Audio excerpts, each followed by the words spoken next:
Hello. അപ്പം നമ്മൾ കഴിഞ്ഞ ക്ലാസ്സിൽ ഹാരപ്പൻ സംസ്കാരത്തിൻ്റെ ബാക്കിയുള്ള സവിശേഷതകൾ കാര്യങ്ങളൊക്കെ പഠിച്ചു. ഇന്നിനി നമ്മൾ പഠിക്കാൻ പോകുന്നത് ഹാരപ്പൻ സമൂഹത്തിൽ നിലനിന്നിരുന്ന സാമൂഹിക വ്യത്യാസങ്ങളെ കുറിച്ചിട്ടാണ്.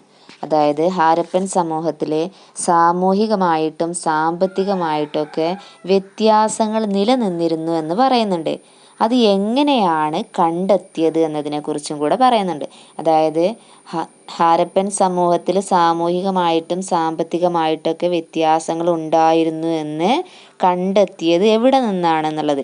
അതായത് അവരുടെ ശവസംസ്കാര രീതികൾ, ആഡംബര വസ്തുക്കൾ, അവരുടെ പലതരത്തിലുള്ള വസതികൾ, ഇവയിൽ നിന്നാണ് സാമൂഹികമായിട്ടും സാമ്പത്തികമായിട്ടും അവിടെ വ്യത്യാസങ്ങൾ ഉണ്ടായിരുന്നു എന്ന് കണ്ടെത്തിയിട്ടുള്ളത്. ഇനി നമുക്ക് ഒന്നാമത്തേതായിട്ടുള്ള ശവസംസ്കാര രീതികളെ കുറിച്ചിട്ട് പഠിക്കാം.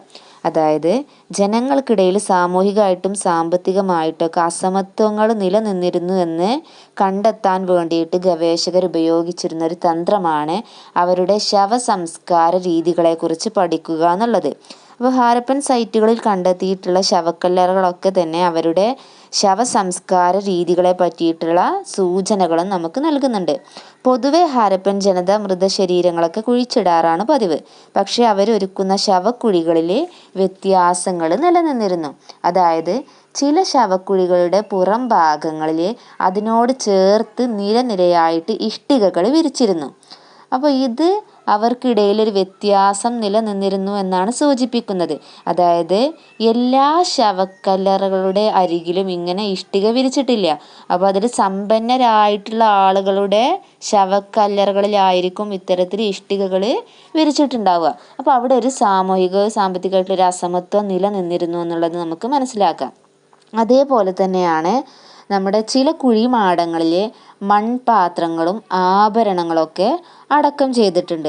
അപ്പം മൃതശരീരത്തോടൊപ്പം അടക്കം ചെയ്ത് കാണുന്ന വിലപിടിപ്പുള്ള വസ്തുക്കളും സാധാരണ വസ്തുക്കളും ഹാരപ്പൻ സമൂഹത്തിൽ അസമത്വം നിലനിന്നിരുന്നു എന്നാണ് കാണിക്കുന്നത്. അതായത് വിലപിടിപ്പുള്ള വസ്തുക്കൾ സമ്പന്നരായിട്ടുള്ള ആളുകളുടെ ശവക്കല്ലറകളിൽ നിന്നും അതുപോലെ സാധാരണക്കാരുടെ ശവക്കല്ലറകളിലാണ് എന്തുണ്ടാവുക, സാധാരണ വസ്തുക്കൾ ഉണ്ടാവുക. അപ്പോൾ ഇത്തരത്തിൽ അവരുടെ ശവസംസ്കാര രീതികളെ കുറിച്ച് പഠിച്ചുകൊണ്ട് അവിടെ സാമൂഹികമായിട്ടുള്ള അസമത്വം നിലനിന്നിരുന്നു എന്നാണ് മനസ്സിലാക്കാൻ സാധിക്കുന്നത്. ഒന്നുകൂടെ പറയാം. ഹാരപ്പൻ ജനതയ്ക്കിടയിൽ സാമൂഹിക വ്യത്യാസം നിലനിന്നിരുന്നു എന്ന് കാണിക്കുന്ന ഒന്നാണ് അവരുടെ ശവസംസ്കാര രീതി എന്ന് പറയുന്നത്. അതായത് ചിലരുടെ ശവക്കല്ലറകളുടെ അരികോട് ചേർന്ന് ഇഷ്ടികകൾ വിരിച്ചിരുന്നു. അപ്പോൾ അത് സമ്പന്നരുടെ ശവക്കല്ലറകളുടെ അടുത്തായിരിക്കും. അതേപോലെ ചിലരുടെ ശവക്കല്ലറകളിൽ അവരെന്ത് ചേർത്തിട്ടുണ്ട്, ആഭരണങ്ങളും അതേപോലെ സാധാരണ വസ്തുക്കളും അടക്കം ചെയ്തിട്ടുണ്ട്.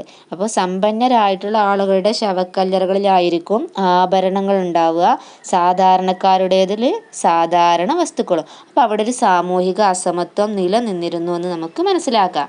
ഈ രണ്ടാമത്തെ ഒരു രീതിയാണ് ആഡംബര വസ്തുക്കൾ എന്നുള്ളത്. അതായത് സാമൂഹികമായിട്ടുള്ള അസമത്വം തിരിച്ചറിയാൻ വേണ്ടിയിട്ട് ഗവേഷകർ സ്വീകരിച്ച മറ്റൊരു മാർഗ്ഗമാണ് നിർമ്മിത വസ്തുക്കളെ കുറിച്ച് പഠിക്കുക എന്നുള്ളത്.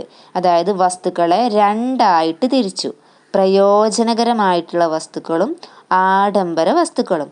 ആദ്യത്തെ വിഭാഗത്തിൽ, അതായത് പ്രയോജനകരമായിട്ടുള്ള വസ്തുക്കളിൽ നിത്യോപയോഗ വസ്തുക്കളാണ് ഉൾപ്പെടുന്നത്. എക്സാമ്പിൾ പറയുകയാണെന്നുണ്ടെങ്കിൽ ആട്ടുകല്ല്, മൺപാത്രങ്ങൾ, സൂചികൾ, ഇവയൊക്കെ പൊതുവെ എല്ലാവർക്കും ആവശ്യമുള്ള കാര്യങ്ങളാണ്. എല്ലാ വീടുകളിലും നമുക്കിത് സാധാരണയായിട്ട് കാണാനും സാധിക്കും. അതുകൊണ്ട് തന്നെ ഇത്തരം കാര്യങ്ങൾ പൊതുവെ എല്ലാ അധിവാസ കേന്ദ്രങ്ങളിൽ നിന്നും അവർക്ക് ലഭിച്ചിട്ടുമുണ്ട്. എന്നാൽ അപൂർവം ചില വസ്തുക്കൾ, അതായത് വിലപിടിപ്പുള്ളതും പ്രാദേശികമായിട്ട് ലഭ്യമല്ലാത്തതുമായിട്ടുള്ള പദാർത്ഥങ്ങൾ ഉപയോഗിച്ചുകൊണ്ട് നിർമ്മിച്ച വസ്തുക്കൾ, അതായത് സങ്കീർണമായിട്ടുള്ള സാങ്കേതിക വിദ്യക്ക് ആവശ്യമുള്ള ഒരുപാട് വസ്തുക്കളുണ്ടാവും. ഇത്തരം വസ്തുക്കളും അവിടെ നിന്ന് കണ്ടെത്തിയിട്ടുണ്ട്. എന്നാൽ ഇത് മോഹൻജൊദാരോ, ഹാരപ്പ തുടങ്ങിയ വലിയ അധിവാസ കേന്ദ്രങ്ങളിൽ നിന്നാണ് കണ്ടെത്തിയിട്ടുള്ളത്. ചെറിയ അധിവാസ കേന്ദ്രങ്ങളിൽ ഇവയൊക്കെ അപൂർവമായിട്ട് മാത്രമേ കണ്ടെത്തിയിട്ടുള്ളൂ എന്നാണ് പറയുന്നത്. അപ്പോൾ ഇവിടെയും ഒരു സാമൂഹിക അസമത്വം നിലനിന്നിരുന്നു എന്നാണ് ഇത് കാണിക്കുന്നത്. അതായത് നിർമ്മിത വസ്തുക്കളെ കുറിച്ച് പഠിച്ചുകൊണ്ട് അവിടെ സാമൂഹിക അസമത്വം നിലനിന്നിരുന്നു എന്ന് ചരിത്രകാരന്മാർ പറയുന്നു. അവർ വസ്തുക്കളെ രണ്ടായിട്ടാണ് തിരിച്ചത്: ഒന്ന് എന്ന് പറയുന്നത് പ്രയോജനകരമായിട്ടുള്ള വസ്തുക്കൾ, അത് നിത്യോപയോഗ വസ്തുക്കളാണ്, എല്ലാ വീടുകളിലും കണ്ടെത്തിയിട്ടുണ്ട്. അതായത് ആട്ടുകല്ല്, സൂചി, മൺപാത്രങ്ങൾ ഇവയെ പൊതുവെ എല്ലായിടത്തും കണ്ടെത്തിയിട്ടുണ്ട്. എന്നാൽ വിലപിടിപ്പുള്ളതും പ്രത്യേകമായിട്ടുള്ള സങ്കീർണമായ സാങ്കേതിക വിദ്യ ഉപയോഗിച്ച് നിർമ്മിക്കേണ്ടതുമായിട്ടുള്ള വസ്തുക്കളും കണ്ടെത്തിയിട്ടുണ്ട്. ഇത് ഹാരപ്പ, മോഹൻജദാരോ എന്ന് പറയുന്ന ചുരുക്കം ചില പ്രദേശങ്ങളിൽ മാത്രമേ കണ്ടെത്തിയിട്ടുള്ളൂ. അപ്പോൾ അവിടെ എന്തുണ്ട്, ഒരു സാമൂഹിക അസമത്വം നിലനിന്നിരുന്നു എന്നാണ് നമുക്ക് മനസ്സിലാക്കാൻ സാധിക്കുന്നത്. സമ്പന്നരും ദരിദ്രരും എന്ന് പറയുന്ന ഒരു അസമത്വം. ഇനി അടുത്തൊരു മാർഗമാണ് പലതരത്തിലുള്ള വസതികൾ, അതായത് വീടുകൾ. പലതരത്തിലുള്ള വീടുകളെക്കുറിച്ച് പഠിച്ചുകൊണ്ടും അവിടെ സാമൂഹിക വ്യത്യാസങ്ങൾ നിലനിന്നിരുന്നു എന്ന് നമുക്ക് മനസ്സിലാക്കാൻ സാധിക്കും. അവിടെ ഹാരപ്പൻ സംസ്കാരത്തിലെ അധിവാസ കേന്ദ്രങ്ങളിൽ ഒറ്റമുറി വീടുകൾ മുതൽ, അതായത് ഒറ്റമുറി കുടിലുകൾ മുതൽ പല മുറികളും നിലകളുമുള്ള മാളിക വീടുകൾ വരെ ഉണ്ടായിരുന്നു എന്നാണ് പറയുന്നത്. ഈ വസതികൾ ഹാരപ്പൻ സമൂഹത്തിലെ സാമൂഹിക അസമത്വങ്ങൾ ഉണ്ടായിരുന്നു എന്നാണ് തെളിയിക്കുന്നത്. അതായത് മാളിക വീടുകൾ സമ്പന്നരുടേതും ഒറ്റമുറി കുടിലുകളൊക്കെ സാധാരണക്കാരുടേതും. ഇനി അടുത്തതായിട്ട് നമ്മൾ പറയാൻ പോകുന്നത് ഹാരപ്പൻ മുദ്രകളെ കുറിച്ചിട്ടാണ്. ഹാരപ്പൻ മുദ്രകൾ എന്ന് പറയുന്നത് ഹാരപ്പൻ സംസ്കാരത്തിലെ ഏറ്റവും പ്രധാനമായിട്ടുള്ളൊരു സവിശേഷതയാണ്. സൈന്ധവ നഗരങ്ങളിൽ നിന്ന് ഒരുപാട് മുദ്രകളൊക്കെ കണ്ടെത്തിയിട്ടുണ്ട്. പല വലിപ്പത്തിലും ആകൃതിയിലുമാണ് ഹാരപ്പൻ മുദ്രകളെല്ലാം ഉണ്ടായിരുന്നത്. പല വലിപ്പത്തിലും ആകൃതിയിലുമൊക്കെ അത് നിർമ്മിച്ചിരുന്നു. മിക്ക മുദ്രകളിലും മൃഗങ്ങളുടെ ചിത്രങ്ങൾ ഉണ്ടായിരുന്നു എന്നാണ് പറയുന്നത്. ദീർഘദൂര വ്യാപാരം എളുപ്പമാക്കാൻ വേണ്ടിയിട്ടാണ് മുദ്രകളൊക്കെ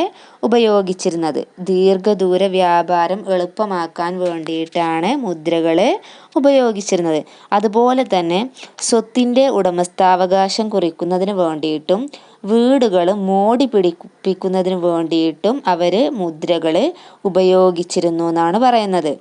ഇനി ഹാരപ്പൻ ലിപിയെക്കുറിച്ചുള്ള ഒരു മുഖ്യ ഉറവിടമാണ് അവരുടെ മുദ്രകൾ എന്ന് പറയുന്നത്.